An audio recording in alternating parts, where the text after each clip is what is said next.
नमस्कार. श्री स्वामी समर्थ. श्रावण महिना आता हळूहळू सांगतेकडे आला आहे. 26 ऑगस्ट रोजी चौथा श्रावणी सोमवार आहे. याच दिवशी श्रीकृष्ण जन्माष्टमी साजरी केली जाणार आहे.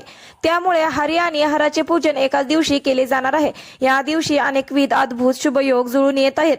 त्यामुळे या दिवसाचे महत्त्व वाढले आहे. चौथ्या श्रावणी सोमवारची पूजा कशी करावी, व्रताचरणी सोपी पद्धत तसेच कोणती शुभमूठ व्हावी ते जाणून घेऊया. तसेच गोकुळाष्टमी उपवास व सोमवारचा उपवास कसा सोडावा जेणेकरून दोन्ही उपवासाचे पुण्य प्राप्त होईल, ही संपूर्ण माहिती आपण या व्हिडिओमध्ये पाहणार आहोत. त्यासाठी व्हिडिओ शेवटपर्यंत नक्की पहा. श्रावण शिवशंकराची उपासना, आराधना आणि पूजन करण्याची प्राचीन परंपरा असल्याचे पाहायला मिळते.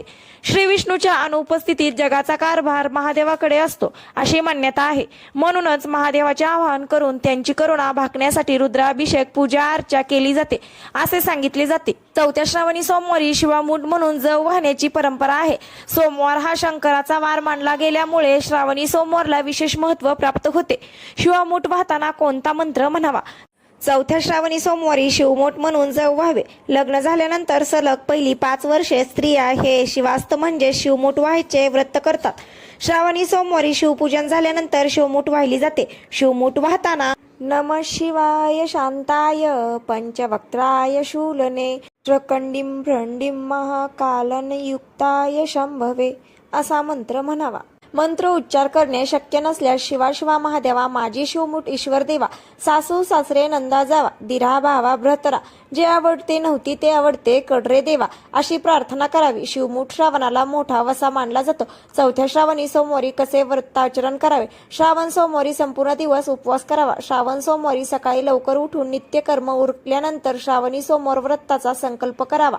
यानंतर महादेव शिवशंकराचे ध्यान करावे. ओम नमः शिवाय या मंत्र उच्चारासह शिवशंकराची तर ओम नमः शिवाय या मंत्र उच्चारासह पार्वती देवीची यथोचित षोडशोपचारे पूजा करावी.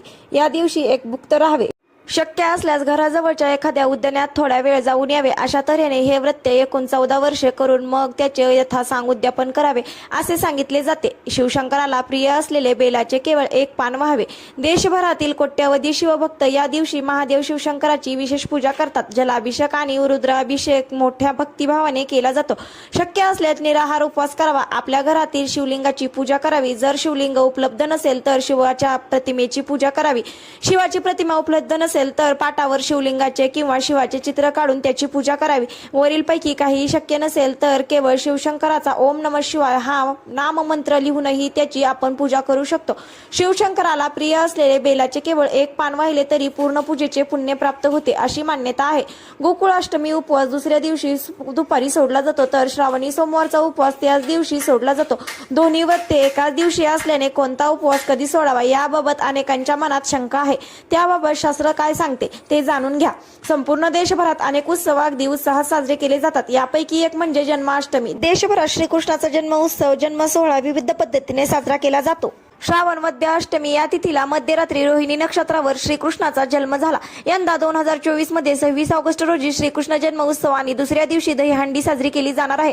यंदा जन्माष्टमी श्रावणी सोमवारी आल्याने या दिवसाचे महत्त्व वाढले आहे. श्रावणी सोमवारी शिवपूजन केले जाणार आहे. जन्माष्टमी आणि श्रावणी सोमवार अशा दोन्ही व्रताचे उपवास केले जातात. या दिवशी केल्या जाणाऱ्या उपवासाबाबत आणि तो सोडण्याबाबत अनेकांच्या मनात संभ्रम असल्याचे म्हटले जात आहे. कोणता उपवास कधी आणि कशा प्रकारे सोडावा हे जाणून घेऊया. गोकुळ, मथुरा, वृंदावन, द्वारका, जगन्नाथपुरी या ठिकाणी गोकुळाष्टमी विशेष साजरी केली जाते. महाराष्ट्रात विशेषतः मुंबई आणि उपनगरात एका विशिष्ट उंचीवर दही दुधाने भरलेली दहीहंडी बांधली जाते. यानंतर विविध मंडळाचे गोविंद मनोरे रचून ती दहीहंडी फोडतात. श्रीकृष्ण जन्माष्टमीला उपवास केला जातो. हा उपवास दुसऱ्या दिवशी सोडण्याची परंपरा प्रचलित आहे. याच दिवशी श्रावणी सोमवार आहे. श्रावणी सोमवारी ही उपवास केला जातो. अनेक ठिकाणी श्रावण सोमवारचा उपवास त्याच दिवशी सोडला जातो. परंतु श्रावणी सोमवारचा उपवास सोडला तर जन्माष्टमी उपवास भंग होईल. त्यामुळे अनेकांना मनात प्रश्न उपस्थित झाला आहे की जन्माष्टमीचा अहोरात्र केला जाणारा उपवास कायम ठेवायचा असेल तर मग श्रावणी सोमवारचा उपवास कसा सोडायचा? जन्माष्टमीच्या दिवशी श्रावणी सोमवारचा उपवास कसा सोडावा?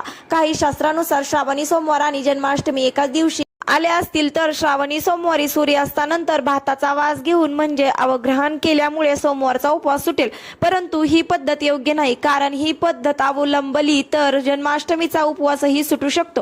त्यामुळे अशा पद्धतीत नेमके काय करावे याची योजना शास्त्रात केलेली आढळून येते. एका उपवासात जर दुसरे पारणे करायचे असेल तर पाण्याने पारणे करावे असे सांगितले जाते, कारण एका वेद मंत्रात याबाबतचा संदर्भ येतो. आपो वा अशित अनशितच, कारण पाणी जे असते ते उपवासाला चालते आणि पाण्यालाही चालते असा वेद मंत्र असल्यामुळे ज्याचा श्रावणी सोमवारचा उपवास आहे त्यांनी सायंकाळी पाणी घेऊन उपवास सोडावा.